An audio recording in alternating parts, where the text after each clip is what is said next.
La vie peut s'arrêter du jour au lendemain sans prévenir. Et personne n'est à l'abri de la fatalité du destin. Sylvie Terry, plus connue sous le nom de Miu Miu, en a fait l'amé constat le 18 octobre dernier. Quelques heures après avoir partagé un dîner en amoureux avec son compagnon Jean Telet, ce dernier a été admis aux urgences pour une intoxication alimentaire. Malgré l'absence d'amélioration de son état de santé, l'écrivain est renvoyé chez lui.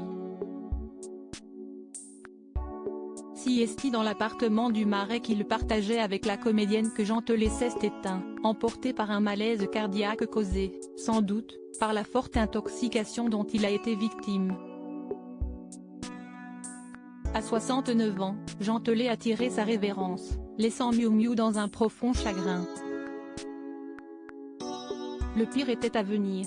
En plus du deuil et de toute la partie administrative à gérer, l'actrice de 72 ans a dû attendre les résultats d'une autopsie pratiquée par les légistes pour déterminer les circonstances exactes du décès et entamer l'organisation des obsèques de son compagnon parti beaucoup trop tôt.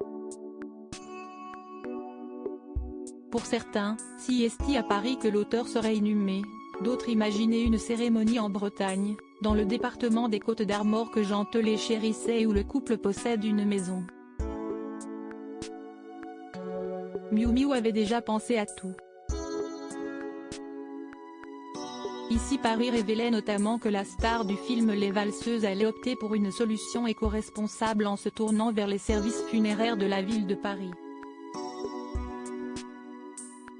Un dernier adieu en toute intimité. Ceux qui pensaient pouvoir assister aux obsèques de Jean Telet vont être déçus d'apprendre que cet ultime rendez-vous a déjà eu lieu. Voici révèle que les obsèques ont eu lieu ce mercredi 9 novembre dans la plus stricte intimité. Les proches de Jean Telet, dont Miu Miu, évidemment, ont pu rendre un dernier hommage à l'écrivain au cimetière de Montmartre dans le 18e arrondissement de Paris. Des instants bouleversants au cours desquels la comédienne a sûrement pu compter sur le soutien de ses filles Angèle et Jeanne, présentes à ses côtés depuis le terrible drame.